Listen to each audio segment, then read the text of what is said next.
makapagpipigil sa amin sa paghahanap ng the best pagkain. Kaya i-ready na ang mga tiyan para sa ultimate kabusugan. Ang kainan, ibang level ang hatid na kasiyahan kapag level up din ang itsura't linamnam. Umpisahan natin sa breakfast kung saan bida ang masustansya at masarap na pampagising. Ang strawberry pancake na different man ang look, winner naman sa sarap. Ang western pancake ay kadalasan nakikita natin flat at bilog. Pero ngayon, bibigyan natin siya ng height at shape gamit ang muffin tin. Para sa recipe na to, kailangan lang ng asukal, butter, baking powder, itlog, harina, vanilla, gatas at strawberry jam. Una munang pagsamasamahin ang dry ingredients, ang harina, asukal at baking powder. At sunod, paghahalu-haluin na natin ang ating wet ingredients. So, una, ang ating melted butter. Sa butter, ilagay ang itlog na magbabind sa mga sangkap. Buhusan ito ng gatas na rich in calcium for strong bones at ang magbibigay lasa, ang vanilla. Haluin ng maigi ang wet ingredients bago ilagay ang dry ingredients.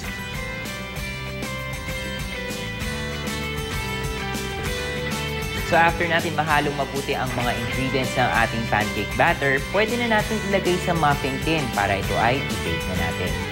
Depende na sa inyo kung gaano kalaki ang muffin pan na inyong paglalagyan. Sa itaas nito, maglagay ng strawberry jam para sa filling ng pancake.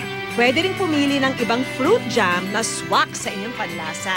Pwede na natin i-bake ang ating strawberry pancakes for 16 minutes.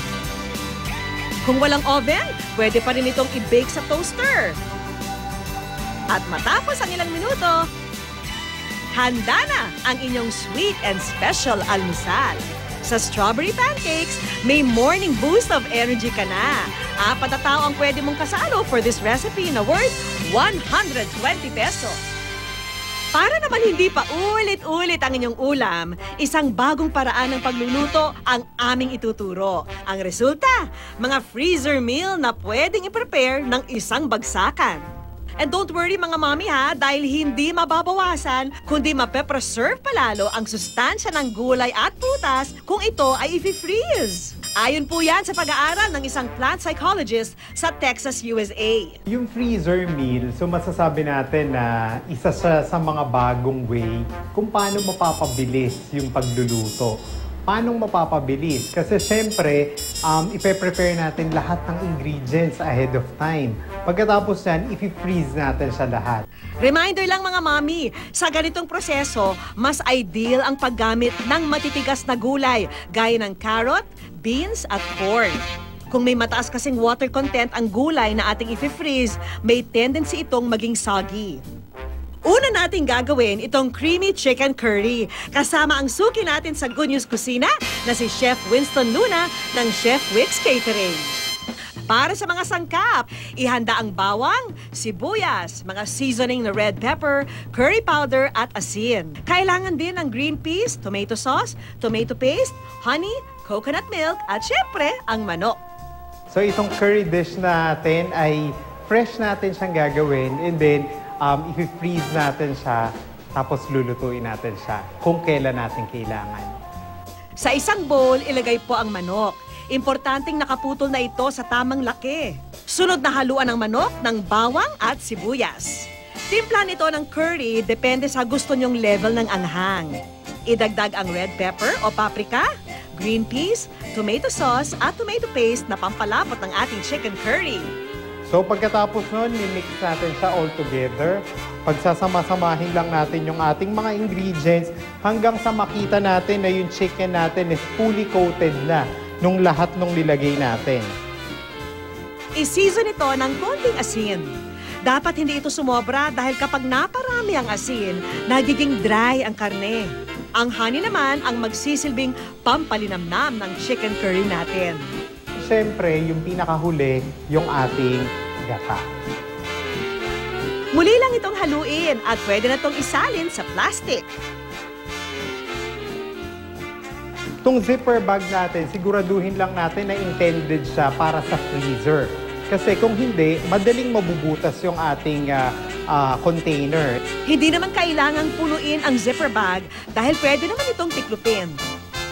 As much as possible, gusto natin na walang air. Kasi yung air na nandun sa loob, yun yung pwedeng magpaikli ng shelf life niya. Kagaya ng iba pang freezer meals, may shelf life din itong creamy chicken curry. Pwede itong i-store sa freezer ng hanggang 3 buwan. Sulit na sa halagang 180 pesos para sa 3 tao. At kapag ready nang iluto ang freezer meal, tsaka lang itong haluan ng tubig na magsisilbing sarsa. Garantisado ang freshness ng lasa ng inyong chicken curry. Ang superfood naman na quinoa na siksik sa protein content, fiber at antioxidants na flavonoids ang bida sa ating susunod na ihahain. Ngayon, magluluto naman tayo ng chicken and quinoa soup. Para sa ating next dish, ihanda ang mga susunod na sangkap. Sibuyas, celery, carrots, chicken stock, chopped broccoli, chicken strips, at 1 tasang quinoa. Igisa ang sibuyas, chopped celery, carrots, at 1 tasang quinoa. Ibuhos ang chicken stock at hintayin kumulo. Kapag naluto na ang quinoa, idagdag ang chopped broccoli at chicken strips.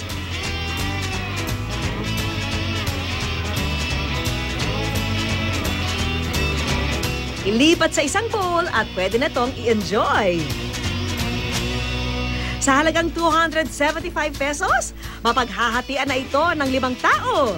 Perfect na sabaw ngayong rainy season. And last but not the least ay ang ating panghimagas. Isang interesting dessert sure hit sa ating mga sweet food. Kailangan lang ng chocolate milk, chocolate chips, whipped cream, chocolate cookies, cocoa powder, egg yolks, asukal, cornstarch, at vanilla extract. Ang una po natin gagawin ay yung base ng ating chocolate pudding. Sa isang kawali, paghaluin ng chocolate milk at chocolate chips. Habang inaantay po natin matunaw ang ating chocolate chips, gagawin naman po natin ang ating egg and sugar cream mixture. Sa isang bowl, paghaluin ang egg yolk at asukal.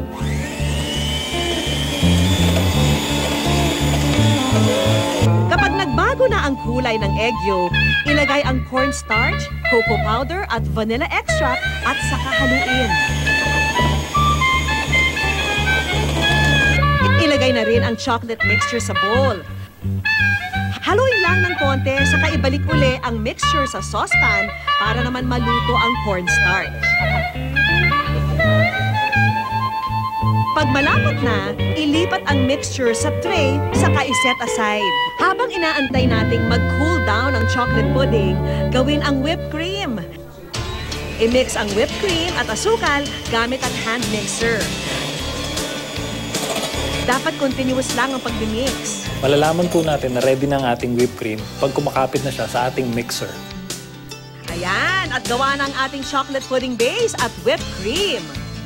Pag pirasuhin lang ang cookies and then ready na itong i-assemble. Sa mason jar, ilagay na ang chocolate crumbs, choco pudding, whipped cream, at chocolate chips. Ulitin lang ang prosesong ito at gawing topping ang cookies. At eto na, ang ating chocolate chip pudding in a jar. I-serve ito ng malamig sa 2 tao for 220 pesos. Isang paalala lang mula kay Chef Sam.